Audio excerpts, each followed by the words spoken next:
activism, and I always have my three little points here. So, one is rituals create stability amid change, right? And that's something that we need while all of this is going on, right? There's so much upheaval, right? But I'm a person who is like, destruction leads to rebuilding, right? But having some type of ritual, whatever that looks like, creates stability amidst the change. Two, rituals foster connection and community. Three, rituals remind us of our purpose. So, let's get into this.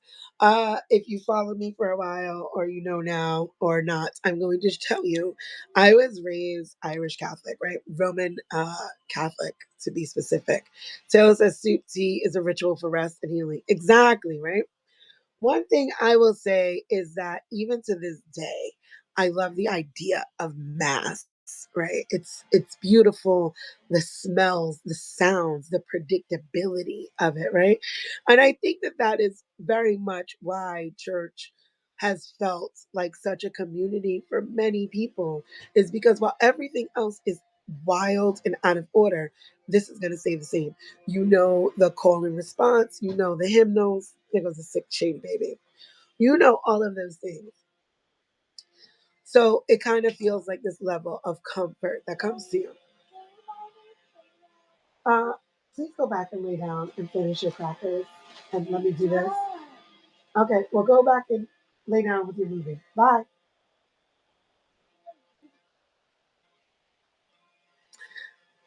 So with that, like rituals creating stability is like for me, I get up in the morning. Cole says hi, sweetie. She says hi. I'll get up in the morning, wash my face, brush my teeth, do my shaking machine, set my tea. All of those things are rituals. They're things that you could depend on while everything else is chaotic, right?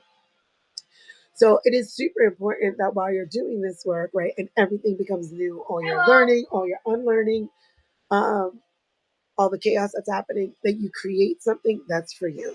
It doesn't have to be super woo woo. I'm not saying go get some candles and some incense and do the things. That may not be where you're at, right? A ritual for you maybe simply getting up in the morning, being intentional about having your tea. This may be your ritual, right? The 100 days of community. Whatever you do before you log on at 9:30. Well, 9:30 my time. It may be different times elsewhere. Somewhere over there. And please let me have some space while I'm working.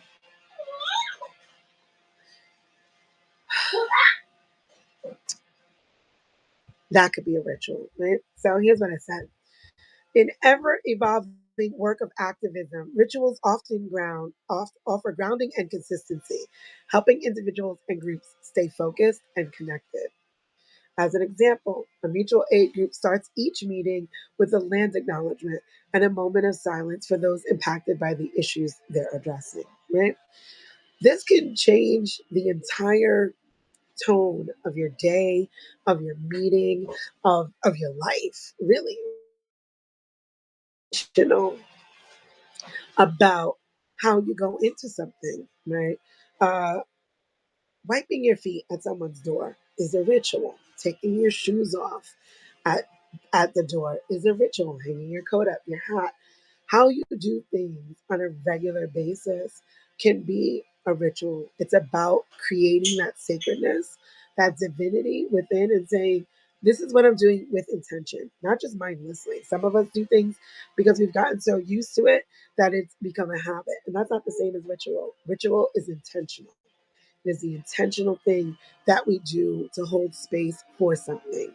Like I said, with the land acknowledgement, to turn around and say, okay, well, I'm here on Cree land, and I want to acknowledge the treaties that were broken here, the enslavement that has happened here, the exploitation that has happened to poor bodies, however that looks like for you, right? Making those acknowledgments, sitting with that for a moment, giving space to that, putting energy into that is considered ritual. And when you do that every single time with intention, that's a ritual. And that's the difference between a habit and ritual. Habits are mindless. They're just things that we do because we've always done them, sometimes without even questioning. Ritual is something that we do with intention. Two, rituals foster connection and community. Rituals bring people together and create shared experiences, fostering deeper bonds and collective identity within activist communities. A lot of my examples right now are about activist communities because many of the people that have come here to me are either regular activists or budding activists or trying to be, right? And what we have to understand is that life is political. If you're building community, you're an activist, you're an advocate, you are doing that work. Hold on, it says my internet is unstable.